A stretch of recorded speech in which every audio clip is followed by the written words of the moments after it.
तो कहानी की शुरुआत अर्थ क्लियर नाम की एक जगह से होती है जहाँ पर कि लोग डिफरेंट टैलेंट के साथ पैदा होते हैं। किसी के पास वॉट का टैलेंट होता है, किसी के पास सॉर्सरी का टैलेंट होता है, या फिर किसी के पास तो हीरो का भी टैलेंट होता है। ये पूरी की पूरी दुनिया मैजिक, फैंटेसी और मॉन्स्टर से भरी पड़ी है। और वहीं हम दूसरी ओर एक बंदे को देखते हैं जिसका नाम की कोजी होता है। वो अपने हाथों में कुछ सिक्के को उछाल रहा था और बोलता है, उन बीस्ट को मार के मुझे काफी मजा आया। वो आराम से चिल कर रहा था, लेकिन तभी वो दूर देखता है कि दो बाप बेटे पर एक अजीब सा बड़ा सा मॉन्स्टर, एक स्लाइम मॉन्स्टर अटैक कर रहा था। लेकिन तभी हम कोजी को देखते हैं। कोजी जल्दी से अपने कुछ कॉइन्स को उछालता है और एक ही सेकंड में उस पूरे के पूरे ग्रीन मॉन्स्टर को वहाँ पर खत्म कर देता है। शुक्रिया, आपने हमारी जान बचाई। और इतने में हम देखते हैं कि अब कोजी भी अब वहाँ पर आ चुका था। जैसे ही वो उन दोनों को देखता है, वो देखता है कि उन दोनों के पास तो कोई भी टैलेंट नहीं है, यहाँ तक कि वो लोग तो सिर्फ और सिर्फ आम से विलेजर है। इस पूरी की पूरी दुनिया में ही विलेजर नाम का टैलेंट ही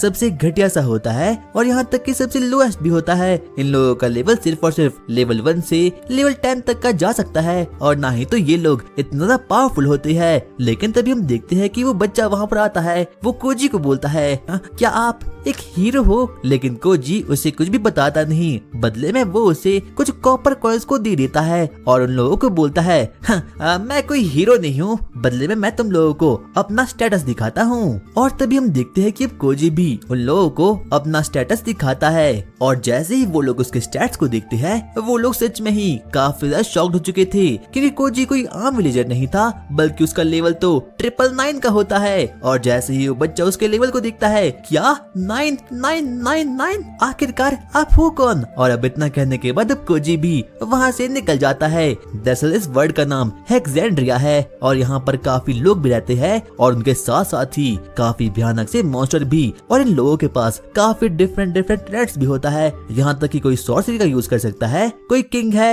या फिर कोई कुछ और भी है। और इस सभी के सभी टैलेंट्स भगवान के दिए गए होते हैं। यहाँ तक कि जो सबसे पावरफुल टैलेंट होता है उसका नाम हीरो का होता है। लेकिन कोजी के पास कोई भी टैलेंट नहीं है और वो तो सिर्फ और सिर्फ एक विलेजर ही है। और इस पूरे के पूरे वर्ल्ड में विलेजर्स ही सबसे ज्यादा वीक रेस होती है। लेकिन कोजी के केस में ऐसा बिल्कुल भी नहीं है, क्योंकि उसका लेवल 999 का है। और वही हम दूसरी ओर एक अजीब सी लड़की को देखते हैं। वो आगे बढ़ना शुरू करती है और वो फाइनली एक केव तक तो पहुंच चुकी थी। और माना जाता है कि इस केव के अंदर एक ऐसी स्वॉर्ड है जिसमें कि डीमन किंग को खत्म करने की भी काबिलियत है। वहीं अब कोजी भी वापस से सिटी में आ चुका था। वो आगे बढ़ना शुरू करता है, जहाँ पर कि वो अजीब से कुछ आदमियों से मिलता है। उनमें से एक हीरो था जिसका नाम की रेक्स होता है, और वहीं दूसरी ओर एक लड़की भी थी जो कि कोई और नहीं बल्कि एक सेज थी। लेकिन कोजी को उन लोगों से कोई भी लेना देना नहीं था, इसीलिए वो जल्दी से एडवेंचर गिल्ड की ओर निकल जाता है। और कोजी रिसेप्शनिस्ट को सबसे पहले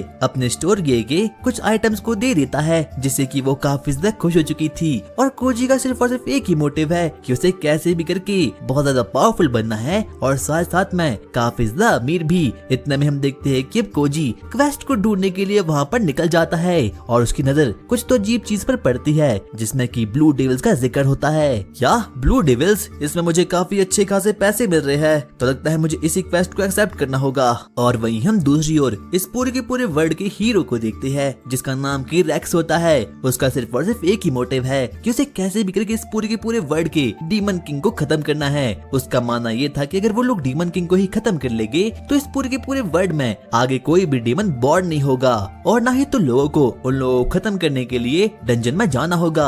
इसीलिए वो बोलता है, क्या तुम लोग इस जर्नी में मेरा साथ देना चाहोगे?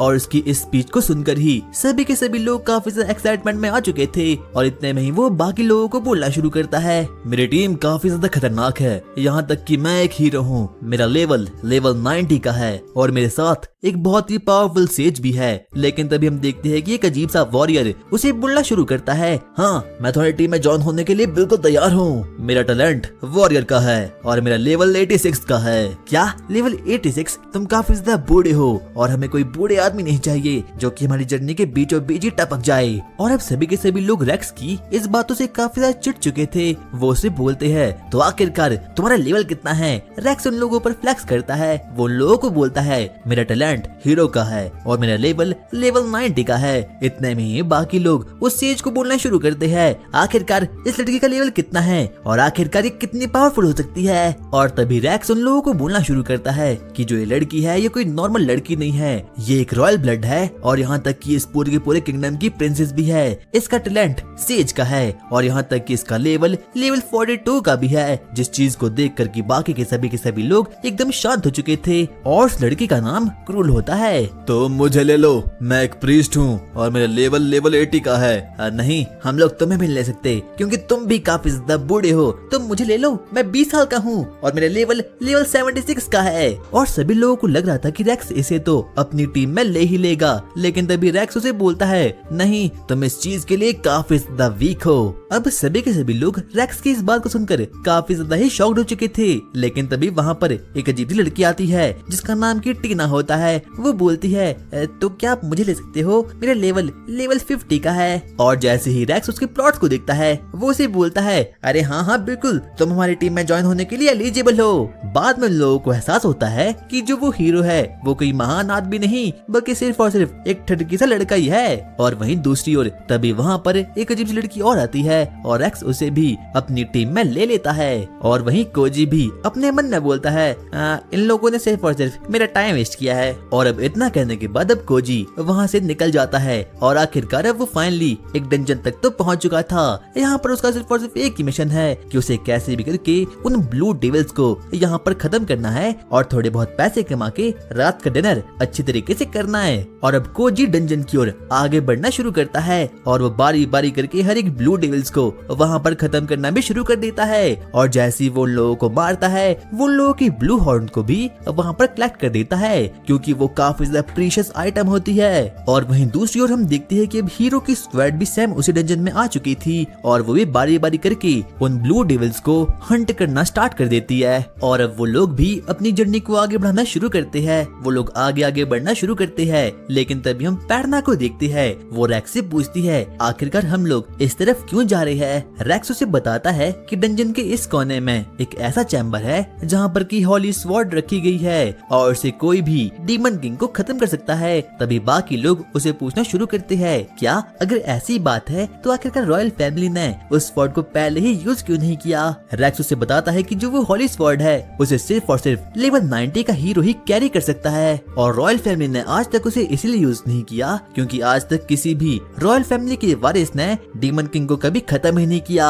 लेकिन इस बार बात बिल्कुल अलग है क्योंकि इस बार उनके साथ खुद प्रिंसेस यानी कि क्रूल भी मौजूद है, इसीलिए वो लोग आगे आगे बढ़ना शुरू करते हैं। रैक्स उन लोगों को बताता है कि अगर उन लोगों को उस लेजेंडरी स्वॉर्ड को ढूंढना है तो सबसे पहले उन लोगों को उन क्रेस्ट का पीछा करना होगा। इसीलिए वो लोग बिना रुके आगे बढ़ना शुरू करते हैं और अब वो वहाँ मौजूद हर एक ब्लू डेविल्स को भी खत्म करना शुरू कर देते हैं। और वही हम देखते हैं कि दूसरी ओर कोजी भी सिर्फ और सिर्फ एक ही ब्लो में उन सभी के सभी ब्लू डेविल्स को वहाँ पर खत्म करना शुरू करता है। उसका सिर्फ और सिर्फ एक ही मकसद था कि उसे कैसे भी करके बहुत सा पैसा कमाना है और अपनी आगे की जिंदगी बड़े ही आराम से बितानी है। कोजी आराम से अपना काम कर रहा था लेकिन तभी उसकी नजर एक अजीब सी छोटी बच्ची पर पड़ती है जो कि साक्षात उन डेविल्स की ओर आगे बढ़ना शुरू करती है। लेकिन तभी कोजी इस बात को नोटिस करता है कि वो डेविल्स तो बिल्कुल भी उस लड़की पर कोई अटैक ही नहीं कर रहे। छोटी बच्ची वहाँ पर मत जाओ, वहाँ पर खतरा है। लेकिन वो लड़की उसकी बात को बिल्कुल भी नहीं मानती और ना चाहते हुए भी अब कोजी को उन लोगों से लड़ना ही पड़ता है।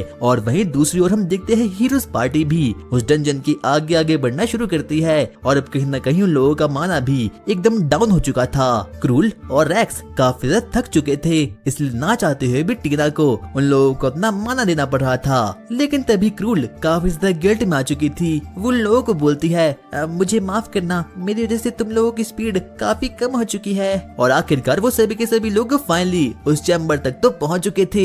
और जैसे ही वो सभी के सभी लोग उस चैम्बर में एंटर होते हैं वो लोग देखते हैं कि वहाँ से वो लेजेंडरी स्वॉर्ड गायब है और लोगों के सामने वही छोटी बच्ची वहाँ पर आ चुकी थी। और तभी रैक्स उन लोगों को बोलता है ये लड़की कोई नॉर्मल लड़की नहीं है बल्कि ये तो खुद एक डीमन है। वो लड़की एक डीमन थी, इसीलिए वो सभी के सभी लोग उसे खत्म करने के लिए एकदम रेडी हो चुके थे। वो चारों ही अपने कंबाइन अटैक से अब उस लड़की पर अटैक कर देते हैं। लेकिन सही समय पर अब वहाँ पर कोजी अब वहाँ पर आ चुका था और जैसे ही धुआं हटता है वो लोग देखते हैं कि उस लड़की को तो वहाँ पर कुछ भी नहीं हुआ। तुम चारों के चारों एक निहत्ती लड़की से लड़ रहे हो, ये तो काफी बुरी बात है। आखिरकार तू है कौन? हाँ, मैं तो बस एक एडवेंचर हूँ और मैं यहाँ पर अपनी छोटी बहन के साथ आया था। क्या ये तेरी छोटी बहन है? लेकिन इसमें से तो हम लोगों को डिमोनिक ऑरा महसूस हो रहा है। वो इसीलिए क्योंकि हम लोगों के पास कुछ ब्लैक डिविल्स की हॉर्न है और अब वो हीरोज पार्टी भी इस झूठ को मान जाती है कि वो छोटी लड़की कोई और नहीं बल्कि कोजी की बहन ही है। और कोजी को खुद भी अंदाजा नहीं होता कि आखिरकार वो ऐसा क्यों कर रहा है। उन लोगों को उस पर बिल्कुल भी विश्वास नहीं होता, इसलिए ना चाहते हुए भी कोजी को लोगों को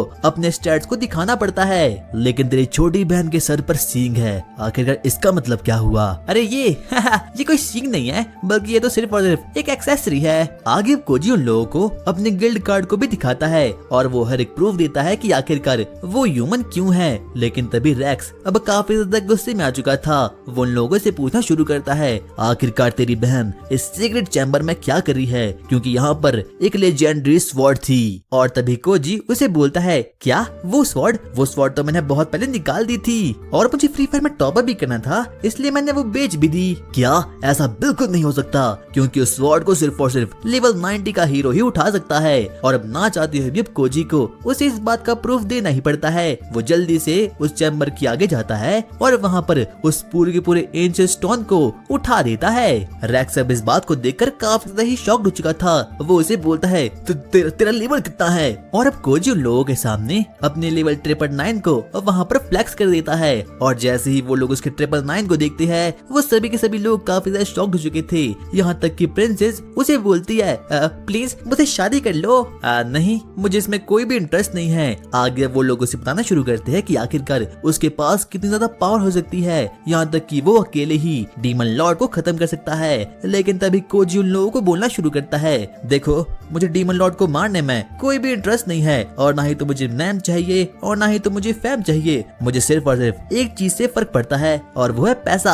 यहाँ तक कि वो सभी के सभी लोग उसे ऑफर देते हैं, प्लीज तुम लोग हमारी पार्टी ज्वाइन कर लो। लेकिन कोजी को इस बात में कोई भी इंटरेस्ट नहीं था, इसलिए वो बिना कुछ बोले अब वहाँ से निकल जाता है। लेकिन जाते जाते वो रैक्स को बोलता है, तुम्हें कोई भी अंदाजा नहीं है कि आखिरकार ये दुनिया वर्क कैसे करती है। बाहर जाके अब कोजी उस छोटी सी बच्ची को बोलता है, देखो बच्ची, अब यहाँ से चुपचाप बाहर निकल जाओ। लेकिन तभी वो बच्ची उसे बोलती है, प्लीज मुझे शादी कर लो। हाँ, कभी नहीं, मुझे छोटे प्लॉट्स बिल्कुल भी पसंद नहीं। लेकिन तभी वो छोटी सी बच्ची अब कोजी के सामने वापस आकर जिद करना शुरू कर देती है। लेकिन वो छोटी बच्ची अभी भी बिल्कुल भी मानती नहीं, यहाँ तक कि वो और ज्यादा जिद करना शुरू कर देती है। वो कोजी को बोलती है, प्लीज प्लीज मुझे शादी कर लो। लेकिन कोजी उसे साफ साफ समझाता है, देखो मुझे छोटी बच्चियों में कोई भी इंटरेस्ट नहीं है, बल्कि मुझे तो एकदम थिक थाइज वाली बैडिस लड़की पसंद है। लेकिन वो छोटी बच्ची अभी भी बिल्कुल मानती नहीं, यहाँ तक कि वो कोजी के सामने और भी ज्यादा गिड़गिड़ाना शुरू कर देती है। वो उसे बोलती है, भले अभी नहीं बल्कि 3-4 साल बाद प्लीज मुझे शादी कर लेना। लेकिन कोजी अभी भी उसे साफ साफ इस बात को मना कर देता है। वो उसे बोलता है, शादी की बातें छोड़ो,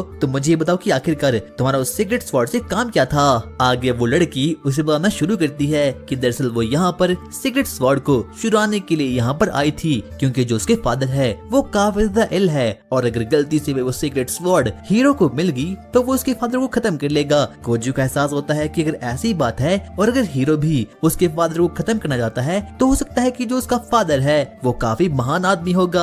इसीलिए वो उसे पूछ लेता है, अच्छा तो मुझे ये बताओ कि आखिरकार तुम्हारे फादर है कौन। बाद में जाकर अब वो उसे बताती है कि वो कोई और नहीं बल्कि जो वो बेटी है वो किसी और की नहीं बल्कि साक्षात डीमन लॉर्ड की है। यहाँ तक कि कोजी भी इस बात को देखकर काफी ज्यादा शॉक्ड हो चुका था, लेकिन उसे इस बात से जरा सा भी फर्क नहीं पड़ता।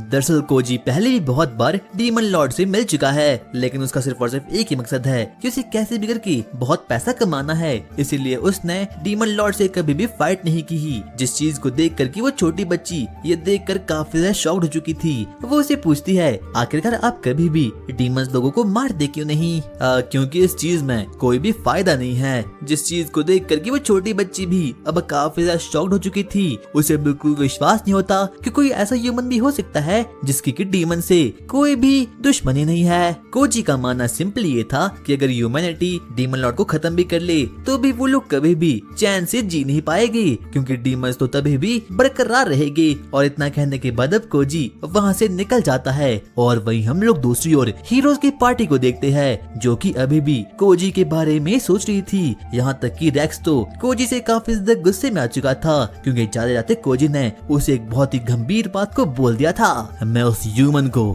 कैसे भी करके खत्म करके रहूंगा, पर उसके लिए मुझे सबसे पहले पावरफुल बनना होगा। और वहीं दूसरी ओर अब हम कोजी को देखते हैं, जो कि अपने विलेज की ओर आगे बढ़ना शुरू करता है। लेकिन तभी वो नोटिस करता है कि अभी भी वो छोटी बच्ची उसका पीछा कर रही है। वो उसे बोलता है, देखो प्लीज तो मेरा पीछा मत करो और मुझे चैन से जीने दो, और प्लीज मैं तुमसे शादी नहीं कर सकता। लेकिन तभी वो छोटी बच्ची अब सबसे पहले कोजी को अपना इंट्रोडक्शन देती है। वो उसे बोलती है, मेरा नाम एलाइस है और अब मुझे तुमसे शादी नहीं करनी, बल्कि मैं तो तुमसे कुछ मांगने के लिए आई हूँ। क्या मांगने के लिए? आखिरकार क्या? मेरे फादर काफी ज्यादा बीमार है, इसलिए मुझे उन्हें बचाने के लिए स्पिरिट ब्लेसिंग पोशन चाहिए। यहाँ तक कि मेरे पास पूरे के पूरे 500 सिल्वर कॉइन कलेक्ट हो चुके हैं, लेकिन मैं डीमन हूँ, इसलिए मैं उस चीज को खरीद नहीं सकती। कोजी को एहसास होता है कि जो एलाइस है ये काफी ज्यादा ही भोंदू किस्म की लड़की है, क्योंकि जो स्पिरिट ब्लेसिंग पोशन है वो 500 सिल्वर कॉइन नहीं बल्कि पूरे के पूरे 10 गोल्ड कॉइन का आता है। और ये मेडिसिन काफी ज्यादा एक्सपेंसिव भी होती है, क्योंकि जो ये मेडिसिन है ये किसी भी प्रकार की इलनेस को क्योर भी कर सकती है। और अब कोजी उसे बिल्कुल भी सीरियसली लेता है नहीं और अब वहाँ से निकलना शुरू कर देता है। लेकिन तभी हम देखते हैं कि वो बच्ची उसे इमोशनल करना शुरू कर देती है। वो उसे बोलती है, प्लीज मिस्टर मेरी हेल्प कीजिए, मेरा सिर्फ और सिर्फ एक ही मकसद है कि मुझे बड़े होके एक ऐसी वर्ल्ड को बनाना है जहाँ पर कि ह्यूमन और डीमंस साथ मिलकर रह सके। लेकिन कोजी सीधा ही उसे रियलिटी चेक दे देता है। वो उसे बोलता है, देखो ऐसा वर्ड बनाना कभी भी पॉसिबल हो ही नहीं सकता।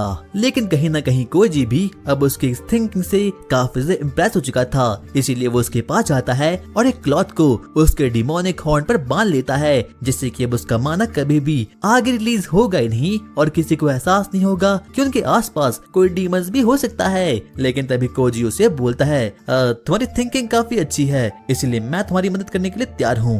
और अब इसके बाद कोजी एलाइस को अपने साथ अपने विलेज में लाना शुरू करता है, जहाँ पर कि एलाइस आसपास की चीजों को देखकर काफी ज्यादा इम्प्रेस हो चुकी थी, क्योंकि ये पहली बार था कि जब वो किंगडम के अंदर आई थी। यहाँ तक कि लोग उसे फ्री में भी कुछ एप्पल्स को दे देते हैं। बाद में जाकर एलाइस अब कोजी से पूछना शुरू करती है कि आखिरकार एक एप्पल की कितनी वैल्यू होती है। कोजी अब उसे करेंसी के बारे में काफी कुछ नई नई चीजें वहाँ पर बताना शुरू करता है। वो उसे बताता है कि ये एप्पल पूरे के पूरे 150 ब्रॉन्ज कॉइन का था और 10,000 ब्रॉन्ज कॉइन का मतलब होता है एक सिल्वर कॉइन और 10,000 सिल्वर कॉइन का मतलब होता है पूरा का पूरा एक गोल्ड कॉइन। एलाइस को एहसास होता है कि उसका उस पोशन को लेने का जो भी प्लान था वो काफी ज्यादा अनरियलिस्टिक था। रात के समय अब वो लोग एक इन में रुक जाते हैं, जहाँ पर कि जैसे ही एलाइस एक गद्दे पर जाती है तो वो उसे काफी ज्यादा मुलायम लगता है। यहाँ तक कि वो तो सोने के लिए एकदम रेडी हो चुकी थी। लेकिन तभी हम कोजी को देखते हैं। सबसे पहले वो अपनी पूरी की पूरी प्रेपरेशन करता है और अब बाहर निकल चुका था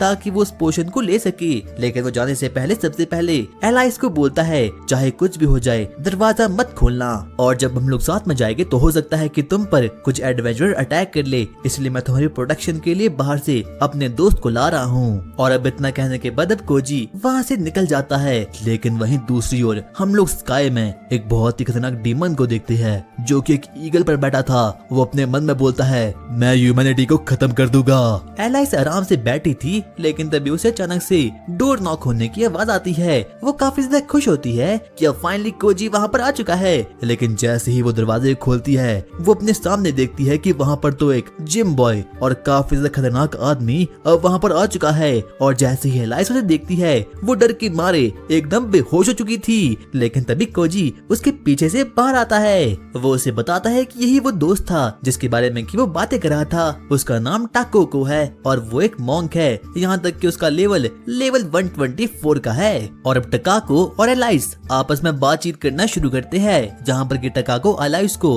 अपनी पूरी की पूरी बैक स्टोरी बताना शुरू करती है। वो उसे बताती है कि पहले वो भी काफी ज्यादा खतरनाक थी, यहाँ तक कि उसके पास काफी ज्यादा पावर्स भी थी और उसका सिर्फ और सिर्फ एक ही मकसद था कि उसे कैसे भी करके हर एक डीमंस को वहाँ पर खत्म करना है। लेकिन एक दिन जब वो फॉरेस्ट में काफी ज्यादा इंजर्ड थी और वो कुछ करने के काबिल नहीं थी, तब एक डीमन वहाँ पर आया और उसे एक ब्लेसिंग वाला पोशन दे दिया। और उस दिन के बाद से ही टकाको का पूरा मकसद एकदम चेंज हो चुका था, जिस चीज को देखकर कि एलाइस भी अब काफी ज्यादा खुश हो चुकी थी। आगे हम देखते हैं कि टकाको और एलाइस आपस में ही बातचीत करने लगती है। टकाको से बताती है, अब मैं कोई भी एडवेंचरर नहीं हूँ और यहाँ तक कि अब तो मैं इस विलेज में एक बार और क्लब चलाती हूँ। जिस चीज को देखकर कि एलाइस काफी ज्यादा शॉक्ड हो चुकी थी। यहाँ तक कि टकाको अब एलाइस को बताती है कि कोजी ने पहले ही उसे एलाइस की कंडीशन के बारे में सब कुछ बता दिया है और अब वो उसे प्रोटेक्शन के लिए काफी ज्यादा रेडी हो चुकी है और वो मरते दम तक उसकी मदद करने के लिए एकदम तैयार है। आगे अब कोजी भी अब वहाँ पर आ चुका था, लेकिन तभी हम देखते हैं कि टकाको सबसे पहले एलाइस को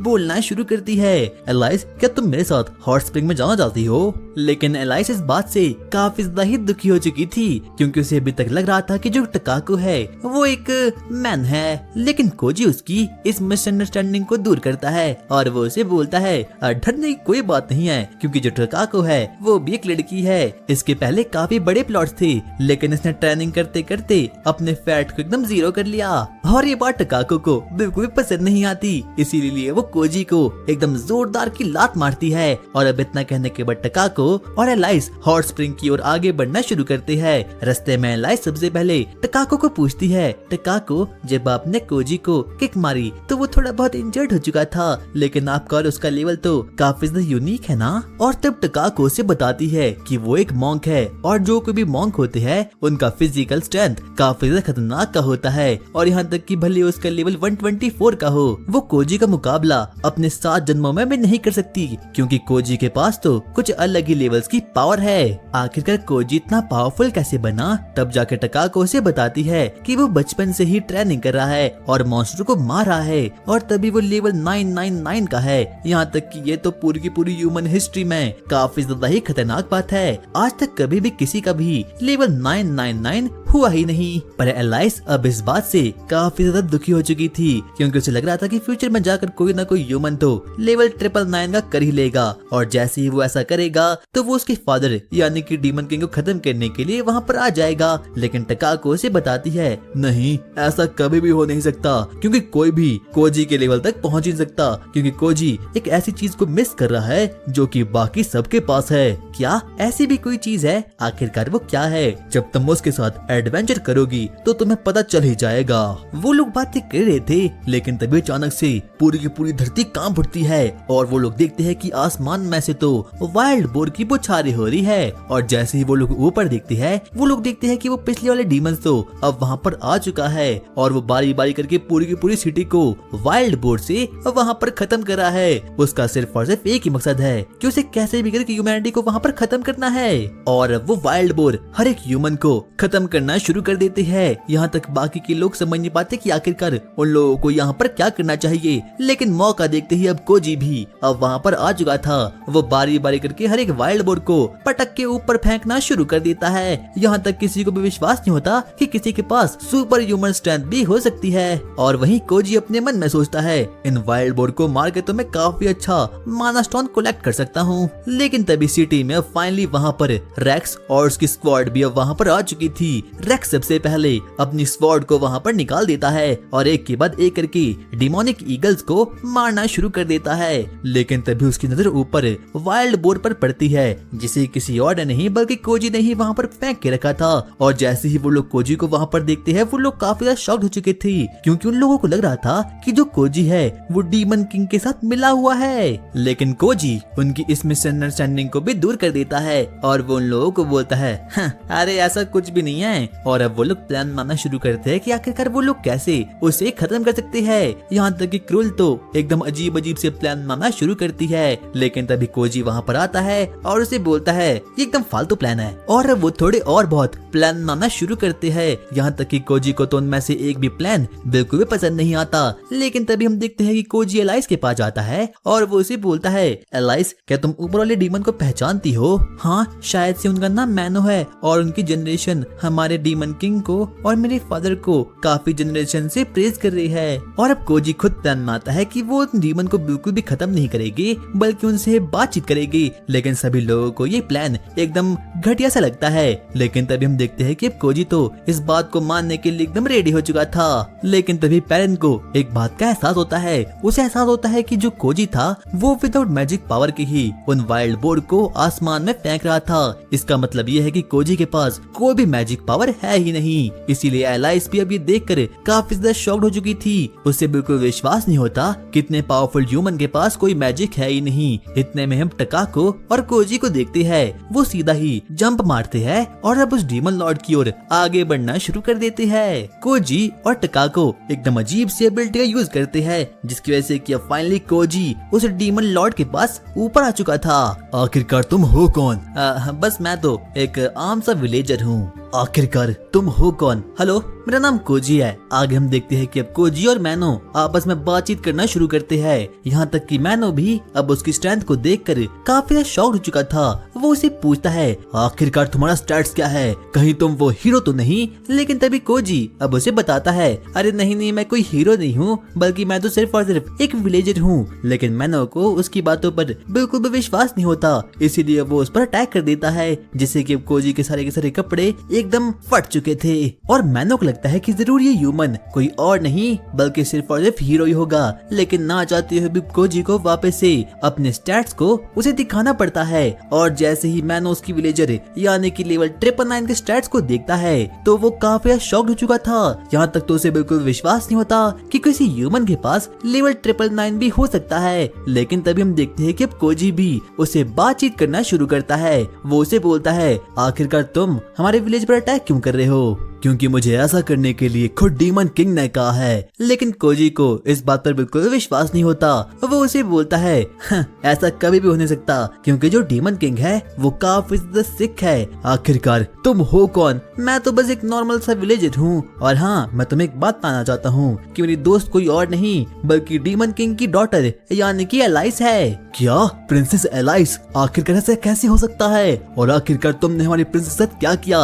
यहाँ तक कि मैनो भी काफी ज्यादा गुस्से में आ चुका था। लेकिन तभी हम देखते हैं कि अब कोजी उसे बहुत सारे क्वेश्चन करना शुरू करता है। वो मैनो से पूछता है, आखिरकार तुम हमारे विलेज पर अटैक क्यों कर रहे हो? लेकिन तभी मैनो भी अब उसे साफ सीधा बता देता है, ऐसा इसीलिए है क्योंकि मुझे खुद डीमन किंग ने ऐसा करने के लिए कहा था। लेकिन तभी कोजी उसे पूरी की पूरी बात को बता देता है। वो उसे बोलता है, ऐसा कभी भी हो नहीं सकता, क्योंकि जो डीमन किंग है उनसे मैं खुद मिल चुका हूँ और उन्हें सिर्फ और सिर्फ एक ही चीज चाहिए और वो है ह्यूमंस के साथ पीस। आगे कोजी भी मैनो को समझाने की बहुत कोशिश करता है कि आखिरकार उसे क्या करना चाहिए और क्या नहीं करना चाहिए। यहाँ तक कि वो उसे बताना शुरू करता है, देखो मुझे लगता है कि डीमन किंग को किसी ने मैनिपुलेट कर दिया है। मैं तुमसे बस एक क्वेश्चन पूछना चाहता हूँ कि जो तुम्हें ऑर्डर्स मिले क्या वो डायरेक्टली तुम्हें डीमन किंग से मिले? मैनो डीमन किंग के साथ हुई प्रीवियस टॉक को याद करना शुरू करता है और तब जाकर उसे याद आता है कि जिस रूम में वो था तो उसे डायरेक्टली डीमन किंग से ऑर्डर नहीं मिले थे बल्कि डीमन किंग के राइट हैंड से मिले थे। यहाँ तक कि मैनो को भी अब कुछ बातें समझ आ चुकी थी। उसे पता चुका था कि जो भी ह्यूमन बोल रहा है हो सकता है कि इसमें थोड़ी बहुत सच्चाई छिपी हो। यहाँ तक कि अब कोजी भी अब थोड़े बहुत गुस्से में तो आ ही चुका था। सबसे पहले वो अपने पावर का यूज करना शुरू करता है और मैनो को भी अब डिफरेंट चीजें पढ़ना शुरू करता है। लेकिन सबसे पहले वो कुछ फ्लॉक्स को वहाँ पर मार देता है ताकि वो थोड़े बहुत पैसे कमा पाए। यहाँ तक कि मैनो तो उसकी पावर को देखकर काफी शॉक्ड हो चुका था। उसे बिल्कुल विश्वास नहीं होता कि किसी ह्यूमन के पास भी इतनी ज्यादा पावर हो सकती है। लेकिन कोजी यहीं पर रुकता, वो तो एक के बाद एक करके उन कौओं को मारना शुरू करता है जिससे कि उसे थोड़े बहुत पैसे मिल चुके थे। वहीं नीचे हीरोज की पार्टी भी इस चीज को देखकर अब काफी शॉक्ड हो चुकी थी। उन लोगों को बिल्कुल विश्वास नहीं होता कि कोई ह्यूमन इतना पावरफुल और इतना स्पीड अप कैसे हो सकता है। और अब तो मैनो भी कोजी की कुछ बातों को वहाँ पर मान चुका था। आगे हम देखते हैं कि अब कोजी उसे बुलाना शुरू करता है, देखो मुझे पता है कि ऐसा कुछ भी नहीं हो सकता क्योंकि डीमन किंग से तुम्हें डायरेक्टली ये ऑर्डर कभी मिल ही नहीं सकते क्योंकि डीमन किंग तो खुद पीस लविंग है। बस तुम एक काम करो, ह्यूमंस पर कभी भी अटैक नहीं करो, बदले में मैं तुम्हारी हेल्प करने के लिए बिल्कुल तैयार हूँ। यहाँ तक कि मैनो इससे पहले कुछ समझ पाता कोजी उसकी चिड़िया को भी वहाँ पर एकदम खत्म कर देता है जिससे कि वो दोनों ही नीचे गिरना शुरू कर जाते हैं। यहाँ तक कि मैनो तो डर के मारे एकदम बावला हो गया था।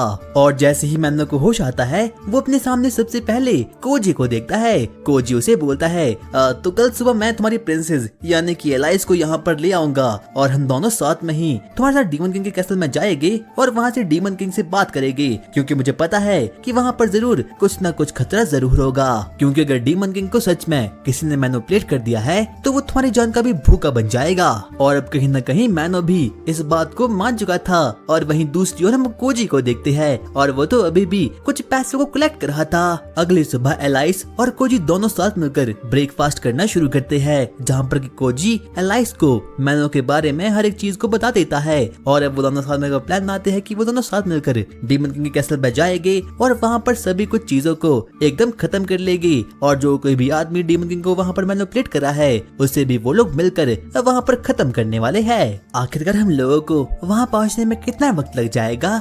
जहाँ तक मुझे लगता है लगभग हम लोगों को 6 दिन तो लग ही जाएंगे। क्या 6 दिन? लेकिन ये तो काफी ज्यादा है। हाँ, ऐसा इसलिए क्योंकि हम लोग वहाँ पर हॉर्सेस को नहीं ले जा सकते, क्योंकि हॉर्सेस को डीमन से काफी ज्यादा डर लगता है। पर वैसे मेरे पास एक सीक्रेट रास्ता तो है, लेकिन वो थोड़ा बहुत अजीब है। एलाइस अब कोजी की बातों को मानकर उसके पीछे चलना शुरू करती है ताकि वो लोग वहाँ पर सीक्रेट रास्ते से डीमन किंग के कैसल तक पहुँच जाए। जैसे ही वो लोग वहाँ पर पहुँचते हैं उन लोगों की मुलाकात कुछ अजीब से सेंटा मॉन्स्टर से होती है। हमारे बम पे बैठ जाओ, हम लोग तुम्हें बहुत ही जल्दी डीमन के कैसल तक ले जाएंगे। बाद में जाकर अब कोजी एलाइस को बताता है कि लोगों का नाम सेंटा मॉन्स्टर्स है और ये काफी ज्यादा वियर्ड भी होते हैं। वो लोग अपनी जर्नी पर जाने के लिए एकदम रेडी हो चुके थे, लेकिन जैसे ही वो लोग अजीब अजीब सी हरकत करते हैं वो लोग इस प्लान को ड्रॉप कर देते हैं और अब वहाँ से चुपचाप निकल जाते हैं। और तभी टकाको भी अब वहाँ पर पहुँच चुकी थी। वो लोग साथ मिलकर मैनो से मिलने के लिए अब वहाँ पर निकल जाते हैं। और जैसे ही मैनो एलाइस को वहाँ पर देखता है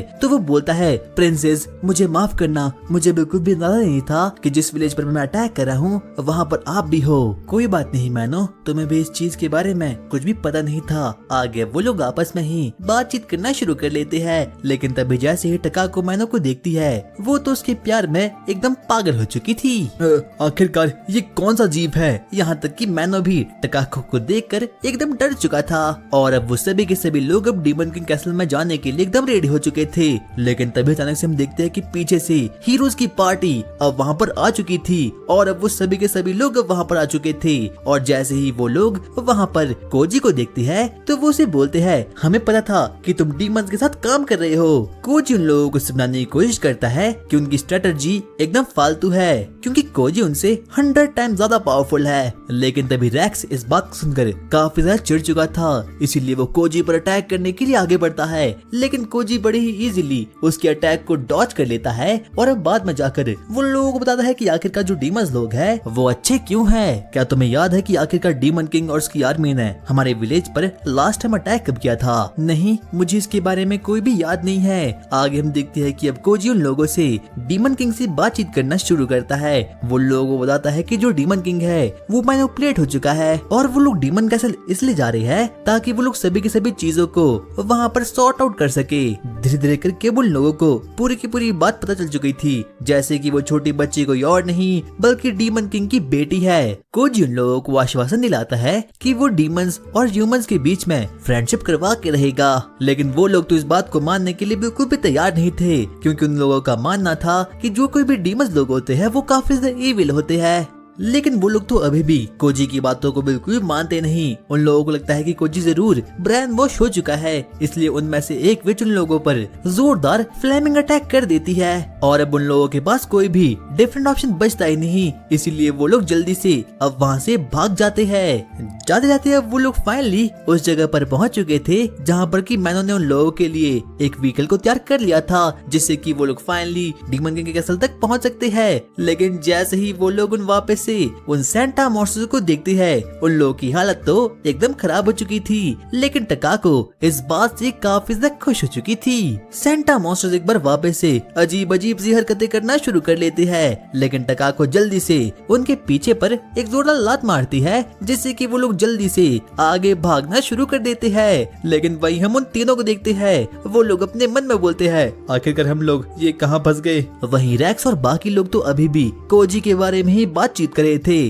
वो लोग आपस में बातचीत करना शुरू करते हैं। ऐसा कभी हो ही नहीं सकता कि डीमंस और ह्यूमंस साथ मिलकर रह सके। पहले मेरा, आखिरकार तुम्हारा क्या मानना है? ऐसा कभी भी हो नहीं सकता क्योंकि उसका पास्ट काफी ज्यादा खतरनाक था। रात के समय बैठकर अब वो लोग प्लान बनाना शुरू करते हैं कि आखिरकार वो लोग कैसे जल्द से जल्द डीमन किंग के कैसल तक पहुंच पाएंगे। सबसे पहले उन लोगों को एथ्रोस आइलैंड को क्लियर करना होगा जिससे कि वो लोग सालमेरिया पहुंचेंगे। लेकिन तभी कोजी मैनो को बोलता है, मैनो अगर तुम्हें भी हमारे साथ आना है तो सबसे पहले तुम्हें अपने ब्लू हॉर्न्स को छिपा कर रखना होगा क्योंकि उनमें से लोगों को डिमोनिक ऑरा महसूस होता है। आगे वो प्लानिंग बनाना शुरू करते हैं कि आखिरकार वो जल्द से जल्द कैसे वहां तक पहुंच पाएंगे। सबसे पहले वो लोग प्लान बनाते हैं कि सबसे पहले वो लोग सालमेरिया जाएंगे जहां से कि वो सीधा ही वेस्ट फोर्स के लिए आगे बढ़ जाएंगे। और अब अगली सुबह वो लोग फाइनली सालमेरिया तक पहुंच चुके थे और वो लोग यहाँ पर ट्रेडर के रूप में यहाँ पर आए थे जहाँ पर कि कोजी सबसे पहले गार्ड से बातचीत करना शुरू करता है। वो लोगों को बोलता है, अरे कुछ नहीं जी, हम तो सिर्फ और सिर्फ कुछ ट्रेडर है जो कि यहाँ पर ब्लू डेविल हॉर्न बेचने के लिए आए हैं। मुझे तुम्हारे वैगन में से कुछ डिमोनिक ऑरा महसूस हो रहा है। लेकिन तभी हम देखते हैं कि पीछे से जल्द वहाँ पर एलाइस आती है और वो उसे बोलती है, देखिए ये हमारे कुछ आइटम्स है और वो माना इसी से आ रहा है। आखिरकार ये लड़की कौन है? ये तो कोई नहीं, सिर्फ और सिर्फ मेरी छोटी बहन है। छोटी बहन? आखिरकार ये यहाँ पर क्यों आ रही है? क्योंकि इसकी बचपन से ये इच्छा थी कि इसे सालमेरिया घूमना है। क्या सालमेरिया घूमना है? तो तुम लोग काफी अच्छे मौके पर आए हो क्योंकि सालमेरिया में हम लोग जश्न मना रहे हैं। क्या फेस्टिवल? आखिरकार क्यों? डीमन किंग की आर्मी ने हम पर अटैक कर लिया था लेकिन हम लोगों ने उसे बचने के लिए अपनी फोर्सेस का यूज किया और उन्हें हरा लिया और परसों हमारी पूरी की पूरी फोर्स डीमन किंग के कैसल पर अटैक कर देगी और उसे खत्म कर लेगी। और अब कोजी इस बात से सीरियस हो चुका था क्योंकि अब उन लोगों को कैसे भी करके जल्द से जल्द डीमन किंग के कैसल तक पहुंचना होगा और ह्यूमैनिटी और डीमंस के बीच में होने वाली वॉर को रोकना होगा। और आखिरकार अब वो लोग फाइनली उस विलेज के अंदर तक तो पहुंच चुके थे जहाँ पर कि वो लोग देख रहे हैं कि वो लोग तो सच में एक फेस्टिवल को बना रहे हैं। और तभी हम देखते हैं कि कोजी और टकाको भी अब आपस में प्लान बनाना शुरू करते हैं कि आखिरकार वो लोग कैसे ह्यूमैनिटी और डिमोनिक लोगों को साथ में कैसे ला सकते हैं। कोजी उसे बोलता है, सबसे पहले मैं डिमोनिक किंग के कैसल में जाऊंगा और उसे पूरी की पूरी बात बता लूंगा। लेकिन तभी टकाको उसे बोलना शुरू करती है, देखो ऐसा नहीं हो सकता, क्या पता कि सच में डिमोनिक किंग का माइंड एकदम चेंज हो चुका होगा और क्या पता अब वो ह्यूमैनिटी का दुश्मन बन चुका होगा। अगर ऐसा हुआ तो मैं डीमन किंग से अपनी पूरी की पूरी ताकत के साथ लड़ूंगा और उसे भी खत्म कर लूंगा। और अब कहीं न कहीं एलाइस को भी अभी समझ आ चुका था कि डीमंस और ह्यूमंस का साथ मिलकर रहना काफी ज्यादा मुश्किल काम होने वाला है। कोजी उसे बताता है कि एलाइस और टकाको जैसे इस वर्ल्ड में और भी लोग हैं जिनका कि सिर्फ और सिर्फ एक मकसद है कि उन लोगों को ह्यूमैनिटी और डीमंस लोगों को साथ मिलकर लाना होगा। एलाइस भी अब काफी ज्यादा मोटिवेट हो चुकी थी। वो कोजी को बोलती है, चाहे कुछ भी हो जाए मैं हमेशा आपके साथ रहूंगी। और यहाँ तक कि मैनो भी अब इस चीज से काफी ज्यादा मोटिवेट हो चुका था। रात के समय अब सबसे पहले वो लोग आइसक्रीम खाने लगते हैं लेकिन तभी कोजी की नजर वहाँ पर वेस्ट फोर्स वाली गेट पर पड़ती है और वो देखता है कि वो गेट तो अभी भी क्लोज है और जब सालमेरिया की फोर्सेस डीमन किंग के कैसल में इन्वेजन करने के लिए जाएगी तभी वो गेट ओपन होगा और वो लोग आराम से आइसक्रीम खाना शुरू करते हैं। यहाँ तक कि एलाइस को तो वो आइसक्रीम काफी ज्यादा पसंद आती है। वो थोड़ा और आगे बढ़ना शुरू करते हैं ताकि वो डिनर करने के लिए आगे जा सके। लेकिन तभी उन लोगों की मुलाकात वहाँ पर फिर से हीरोज की पार्टी से हो जाती है। क्या ये तो वही है? मुझे माफ करना। और वो लोग वापस से अपनी जान बचाकर उन लोगों से भाग जाते हैं। लेकिन तभी उन लोगों की नजर वहाँ पर कुछ आदमियों पर पड़ती है जो कि वीक डीमंस पर सट्टा लगा रहे थे और उसे बहुत ही बुरी तरीके से टॉर्चर भी कर रहे थे। और तभी कोजी एलाइस को बताता है कि ये ह्यूमंस के बीच में एक अजीब सा मुकाबला होता है जहाँ पर कि लोग पोकेमॉन बैटल करवाते हैं और वीक डीमंस को हंट करते हैं। वो सभी के सभी लोग आराम से पोकेमॉन फाइट कर रहे थे। लेकिन तभी हम देखते हैं कि वहाँ पर एक बहुत बड़ा हेल बीस्ट बर्ज़र्क मॉन्स्टर अब वहाँ पर आ चुका था और वो तो डीमन किंग की आर्मी का एक एस रैंक का मॉन्स्टर था। यहाँ तक कि सभी के सभी लोग उसे देखकर काफी ज्यादा शॉक्ड हो चुके थे। वो लोगों पर अटैक करना शुरू करता है जिससे कि अब सभी के सभी ह्यूमंस काफी ज्यादा डर चुके थे। यहाँ तक कि उनमें से बहुत सारे लोग तो काफी ज्यादा इंजर्ड भी हो चुके थे।